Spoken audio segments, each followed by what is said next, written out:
एक शांत सा गांव जहां एक मेहनती बंदर रोज खेतों में पसीना बहाता था।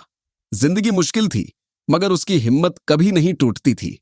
एक दिन मिट्टी खोदते हुए उसे जमीन के नीचे कुछ चमकता हुआ महसूस हुआ। वह पल जैसे उसकी किस्मत बदलने वाला था। उसने मिट्टी हटाई और सदियों पुराना खजाना सामने था। सोने की चमक उसके चेहरे पर फैल गई। खुश होकर वह खजाना उठाकर अपने छोटे से घर लौट आया, लेकिन किस्मत ने उसके लिए कुछ और ही तय कर रखा था।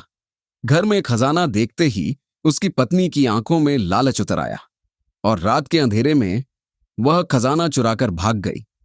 सुबह जब बंदर ने देखा कि घर खाली है तो उसका दिल टूट गया।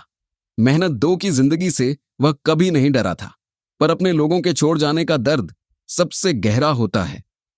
इधर उसकी पत्नी किसी और बंदर से शादी रचा चुकी थी, लेकिन लालच कभी किसी का नहीं होता।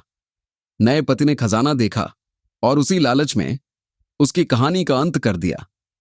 वह खजाना उठाकर वह दूसरे गांव पहुंचा, एक झोपड़ी में दाखिल हुआ और वहां बैठा वही पहला मेहनती बंदर था। टूटा हुआ, अकेला, लेकिन सच्चा। सच सामने आते ही सब कुछ साफ हो गया। लालच ने 2 जिंदगियां बर्बाद की थीं और वह छीना हुआ खजाना आखिरकार अपने असली मालिक के पास वापस आ गया। कभी कभी खजाना सोने का नहीं होता, बल्कि इंसान की नीयत और उसका दिल होता है। और जहां नीयत साफ हो, वहीं असली दौलत बसती है।